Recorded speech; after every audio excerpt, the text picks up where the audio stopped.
నమస్తే. ఇన్నాళ్ళు నన్ను సపోర్ట్ చేస్తూ, ఎంకరేజ్ చేస్తూ మీ ప్రేమను నాకు అందిస్తున్న ప్రతి ఒక్కరికి కృతజ్ఞతలు. అలాగే ఈ వీడియో కూడా ఖచ్చితంగా మీకు ఉపయోగపడుతుంది. లైక్, షేర్ అండ్ సబ్స్క్రైబ్ చేసి మీ సపోర్ట్‌ని నాకు అందించండి. అలాగే ఈ వీడియో పట్ల మీకున్న అభిప్రాయాన్ని కామెంట్ సెక్షన్‌లో కామెంట్ చేసి తెలియజేయండి. ఇప్పుడు వీడియోని చూద్దాం. నమస్తే. ముందుగా ప్రేక్షకులకి శ్రీ క్రోధినామ సంవత్సర ఉగాది శుభాకాంక్షలు. మరి ఈ క్రోధినామ సంవత్సరం ద్వాదశ రాశులకి కూడా ఎలాంటి ఫలితాలను ఇస్తోందో మనకు తెలియజేయడానికి మనతో పాటు సిద్ధంగా ఉన్నారు ప్రముఖ ఆధ్యాత్మికవేత్త, వాస్తు జ్యోతిష పండితులు నిట్టల ఫణిభాస్కర శర్మ గారు. మరి వారి ప్రిడిక్షన్స్ ని ఇప్పుడు చూద్దాం. ధనుసు రాశి వారికి క్రోధినామ సంవత్సరం ఎలా ఉండబోతోందో ఇప్పుడు చూద్దాం. వీక్షకులందరికీ నమస్కారం. అందరికీ కూడా శ్రీ క్రోధినామ సంవత్సర ఉగాది శుభాకాంక్షలు. ధను రాశి వారికి ఈ కొత్త సంవత్సరంలో గోచార ఫలితాలు ఏ విధంగా ఉండబోతూ ఉన్నాయి అనేటువంటి విషయాన్ని నేను రాసినటువంటి భవిష్య దర్శిని అనేటువంటి పుస్తకాన్ని అనుసరించి ఈ వీడియో ద్వారా అందరికీ కూడా క్లుప్తంగా తెలియజేసేటువంటి ప్రయత్నం చేస్తాను. ధను రాశి వారికి ఈ సంవత్సరం ఆదాయం 11, వ్యయం 5, రాజ్యపూజ్యం 7, అవమానం 5.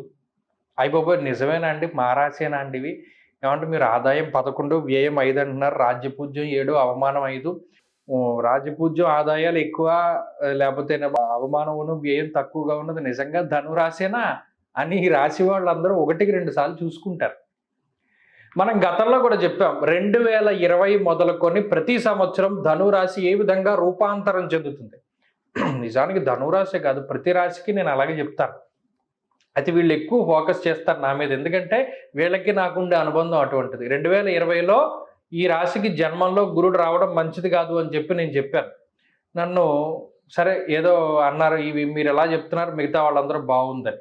తర్వాత ఈ ధను రాశికి మిగతా రాశులకి మనం చెప్పేటువంటి ఫలితాలని నిక్కచ్చిగా, అంటే మనం ఎప్పుడు కూడా ఒకళ్ళ మెప్పు కోసం చెయ్యం, నిక్కచ్చిగా మనం ఫలితం మంచి చెడు దాన్ని యాక్సెప్ట్ చేయగలగాలి. జ్యోతిష్యం అంటే అంతే. చెడు ఉంది, జాగ్రత్త పడు, మంచి ఉంది, నీ ఇష్టం వచ్చినట్టు తిరుగు, ఏం పర్వాలేదు, అంతే జ్యోతిషం. తప్పితే బిర్యానీ ఆకులు రాసి కాల్చేస్తే ఏమవుతుంది. కాబట్టి ఈ విషయాన్ని మీరు దృష్టిలో పెట్టుకోవాలి. కాబట్టి ఆదాయం 11 మీకే, వ్యయం 5 మీకే, రాజపూజ్యం 7, అవమానం 5 కూడా మీదే. అలాగే ధనురాశి వారికి ఈ సంవత్సరం మే 1వ తారీఖు వరకు గురుడు 5వ ఇంట సువర్ణమూర్తి, తదుపరి 6వ ఇంట రజతమూర్తిగా సంచారం చేయబోతున్నారు. శనేశ్వరుడు ఈ సంవత్సరం మొత్తం 3వ స్థానమందు సువర్ణమూర్తిగా సంచారం చేస్తారు. రావుకేతువులు సంవత్సరం మొత్తం 4, 10వ ఇంట తామ్రమూర్తిగా సంచారం చేయబోతూ ఉన్నారు. అయితే ఇక్కడ గత సంవత్సరం ఏమైంది అంటే, దీర్ఘ సంచార గ్రహాల్లో శనేశ్వరుడు, గురుడు అనుకూలించారు ధనురాశి వారికి. ఈ సంవత్సరంలో గురు బలం తక్కువగా ఉంటుంది. రాహు ఏమో అర్ధాష్టమ రాహువుగా కొంత ప్రతికూలమైనటువంటి ఫలితాలను ఇస్తూ ఉంటే, శనేశ్వరుడు మాత్రం సువర్ణమూర్తిగా ఆయన ఫలితాలను ఇస్తున్నారు. ఇది చాలా గొప్ప విషయంగా చెప్పవచ్చును. ఎందుకంటే శనేశ్వరుడు ఒక్కరూ యోగిస్తే చాలు. నిజానికి మిగతా గ్రహాలు ఏ విధంగా ఉన్నా, అంటే ఇది రాహువుకి కూడా వర్తిస్తుంది. ఒకవేళ జాతకంలో లేదా గోచారంలో రాహు బలంగా ఉంటే మిగతా గ్రహాలు బాగా లేకపోయినా, లేదా ఒక శని బలంగా ఉండి మిగతా బాగా లేకపోయినా ఆ సంవత్సరం మొత్తం మనం ఎలాగోలా గెంటేయచ్చు. కాబట్టి ఈ సంవత్సరంలో ధనురాశి వారికి శని అనుకూలం, బలంగా ఉన్నారు, ఉపచయ స్థానం స్వక్షేత్రంలో ఉన్నారు. కాబట్టి శనేశ్వరుడు ఇచ్చేటువంటి ఫలితాల మీద ఆధారపడి మనం ముందుకు వెళ్ళిపోవచ్చు, ఏ విధమైనటువంటి సమస్యలు ఉండవు. అయితే ధారాపుత్ర విరోధస్య స్వజనే కలహస్తదానది శాస్త్రం. షష్ఠ స్థానం ముందు గురుడు ఉండడం వల్ల అటు జీవిత భాగస్వామితోటి అలాగే సంతానంతో కొంత ఇబ్బందికరమైనటువంటి పరిస్థితులు, అంటే మీరు చెప్పింది వారు వినకపోవచ్చును, అది జరగడానికి అవకాశం ఉంటుంది. అలాగే శత్రువులు పెరుగుతూ ఉంటారు అన్నారు. మరీ ముఖ్యంగా కుటుంబ సభ్యులతో విభేదాలు, దాంపత్య జీవనంలో సమస్యలు, లేదా సంతానంతో విభేదాలు లాంటి వాటికి అవకాశం ఉంటుంది.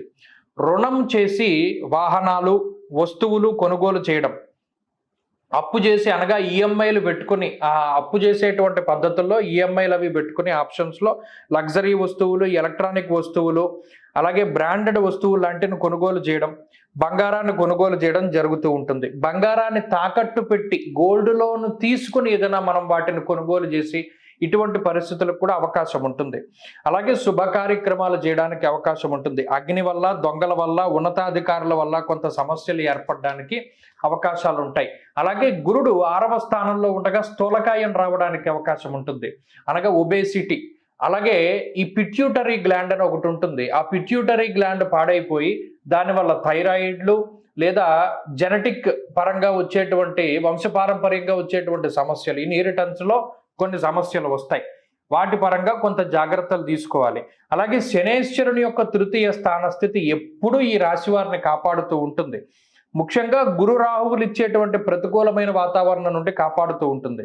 స్త్రీ భోగంచ మనస్సౌఖ్యం బుద్ధి యత్నాది సిద్ధికృతం అన్నది శాస్త్రం. అనగా ఈ సంవత్సరంలో వివాహాది శుభ కార్యక్రమాలు జరగడం, అలాగే అనుకూలవతి అయినటువంటి భార్య, అనుకూలవంతుడైనటువంటి భర్త లభించడం అనేటువంటిది ధనురాశి వారికి జరుగుతుంది. ఇష్టపడ్డటువంటి వారితో వివాహం జరగడం లాంటివి, సంతాన సౌఖ్యము, మానసిక ప్రశాంతత ఇవన్నీ కలుగుతాయని చెప్పారు. తలపెట్టినటువంటి కార్యక్రమాల్లో జయము, సొంత ప్రాంతాలకి వెళ్ళడం, పుట్టిన ఊరిలో లేదా స్థిరపడినటువంటి ఊరి యందు నివాసము కొరకై స్థలము లేదా ఇంటిని కొనుగోలు చేసేటువంటి పరిస్థితులు, అలాగే సొంత ఇంటి కళ, ఇల్లు కట్టుకోవడము లేదా కట్టినీళ్లు కొనుక్కోవడం లాంటివి, అలాగే ఆరోగ్యం బాగుండడం, అలాగే గురువు ఏ విధమైనటువంటి వ్యతిరేకమైన ఫలితాలు ఇస్తున్నారో వాటి నుండి శని మిమ్మల్ని బయటికి లాక్కొస్తూ ఉంటారు. ఉద్యోగ వ్యాపారాల్లో ఎదుగుదల, స్థిరమైనటువంటి ఉద్యోగాన్ని పొందడం, కాంట్రాక్ట్ పరంగా చేస్తున్నటువంటి ఉద్యోగాలు పర్మనెంట్ అవుతూ ఉండడం, మరీ ముఖ్యంగా హాస్పిటల్ స్టాఫ్ కింద పనిచేస్తూ ఉంటారు, వారందరూ కూడా లాభపడేటువంటి పరిస్థితులు ఉన్నాయి. గుర్తింపు పొందడానికి అవకాశాలు ఉన్నాయి. మీ యొక్క కష్టానికి తగినటువంటి గుర్తింపు ఉంటుంది. ప్రత్యేకించి ఏదైనా ఒక షాపులో యజమాని కింద పనిచేస్తూ ఉన్నటువంటి సప్లయర్స్ ఉంటారే, టిఫిన్ షాపుల్లో సప్లయర్స్, మందుల షాపులో సామాన్లు సప్లై చేసేటువంటి వారు, అలాగే మిగతా ఏ ఇతరత్ర సంస్థల్లోనైనా పనిచేసేటువంటి వారికి మాత్రం చాలా మంచి గుర్తింపులు శనేశ్వరుడు ఇస్తాడు. ఎందుకంటే శనేశ్వరుడు ఎప్పుడూ కూడా ఒక ఎంప్లాయీనే, అంటే పనిచేసేటువంటి వాడే. ఆయన అనుకూలించడం వల్ల ఎవరి కిందనైనా పనిచేసేటువంటి వారందరికీ కూడా మంచి ఉన్నతమైనటువంటి స్థితి ఉంటుంది. అలాగే కార్మికులు, కర్షకులు, వ్యవసాయదారులు, శక్తిని నమ్ముకుని పనిచేసేటువంటి వారు, శరీరాన్ని నమ్ముకుని పనిచేసేటువంటి వాళ్ళు, కాయా కష్టం చేసుకునేటువంటి వాళ్ళకైతే ఈ సంవత్సరం చాలా అత్యద్భుతమైనటువంటి ఫలితాలు ధనురాశి వారిలో పుట్టినటువంటి వారందరికీ కూడా ఉన్నాయి. ప్రత్యేకించి పెట్రోల్ బంకులు, డీజిలు, వ్యవసాయము, నూనె, కిరోసిన్ ఇటువంటివి చేసేటువంటి వారు, ఆయా వ్యాపారాలు చేసేటువంటి వారందరికీ కూడా లాభసాటిగా ఉంటుంది. అలాగే నువ్వుల వ్యాపారం, అలాగే ముఖ్యంగా నల్ల నువ్వులు, ఈ గానుగ వ్యాపారం చేసేటువంటి వారు, ఆవు నెయ్యి తయారు చేసేవారు, పాల ఉత్పత్తుల మీద బతికేటువంటి వారు, మిల్క్ డైరీ ఫార్మ్స్ మీద ఉండేటువంటి వారు, వీరందరూ కూడా లాభపడడానికి అవకాశం ఉంటుంది. అలాగే అర్ధాష్టమ రాహు యొక్క స్థితి మాత్రం కొంత ధనురాశి వారిని ఇబ్బంది పెడుతుంది. సాఫ్ట్వేర్ ఉద్యోగంలో ఉండేటువంటి వారికి కొంత స్థానచలనం ఉంటుంది. చిత్తభ్రంశం, వాతరోగం, స్త్రీ మూలస్య ధనక్షయం, మరీ ముఖ్యంగా కొంత శుభ కార్యక్రమాల నిమిత్తం ధనం ఖర్చు పెట్టవలసి వస్తుంది. బుద్ధి చాంచల్యం అధికంగా ఉంటుంది. చదువుకునేటువంటి విద్యార్థులకి మాత్రం ఈ గ్రహస్థితి వల్ల కొంత ఏకాగ్రత లోపం అనేటువంటిది జరుగుతుంది. ఆ విషయం పట్ల జాగ్రత్తగా ఉండాలి. స్థిర చరాస్తుల అమ్మకాలు, కొనుగోలు చేస్తారు. అలాగే విదేశీ విద్యా, ఉద్యోగం వంటి వాటి కోసం ప్రయత్నం చేస్తూ ఉండేటువంటి వారు, విద్యార్థులకి వీరికి కొంత ప్రతికూలంగా ఉంటుంది. కుటుంబ సభ్యులతో మాట పట్టింపులకి అవకాశం ఉంటుంది. ఇతరులను నమ్మి మోసపోవడానికి అవకాశం ఉంటుంది. కాబట్టి వీరందరూ కూడా చాలా జాగ్రత్తగా ఉండాలి. ఇదే ఫలితాలు స్త్రీలందరికీ కూడా అన్వయం అవుతూ ఉంటాయి. మొత్తం మీద గురు రాహువులు ప్రతికూలంగా ఉన్నప్పటికీ శని అనుకూలత వల్ల కొంత ఉపశమనం కలుగుతుంది. అయినా ఈ సంవత్సరం శత్రుబాధ, రుణబాధ కొంత ఎక్కువగా ఉంటాయి. శరీరం బరువు పెరుగుట, వంశపారంపర్య అనారోగ్య సమస్యలకు అవకాశం ఉంటుంది. అర్ధాష్టమ రాహు దోష పరిహారం కోసమై కేజింపావు మినిమల్ని ఆదివారం దానం చేయడం మంచిది. అలాగే ఆదివారం రాహుకాలం ఉండేటువంటి సమయంలో అమ్మవారి ఆలయంలో దీపారాధన చెయ్యాలి. ప్రత్యేకించి ఈ సంవత్సరం మొత్తం మీద షష్ఠులు వస్తాయి, 2 షష్ఠులు వస్తాయి, శుక్లపక్షం, కృష్ణపక్షం. ఆ షష్ఠుల్లో సర్పసూక్తంతో సుబ్రహ్మణ్యేశ్వర స్వామికి అభిషేకం చేయించుకోవడము, అలాగే దక్షిణామూర్తి యొక్క ఆరాధన, ప్రత్యేకించి గురువారం నాడు దక్షిణామూర్తి ఆలయానికి వెళ్ళి ఆయన ఎదురుగా దీపారాధన చేసి దక్షిణామూర్తి స్తోత్రాన్ని పఠిస్తూ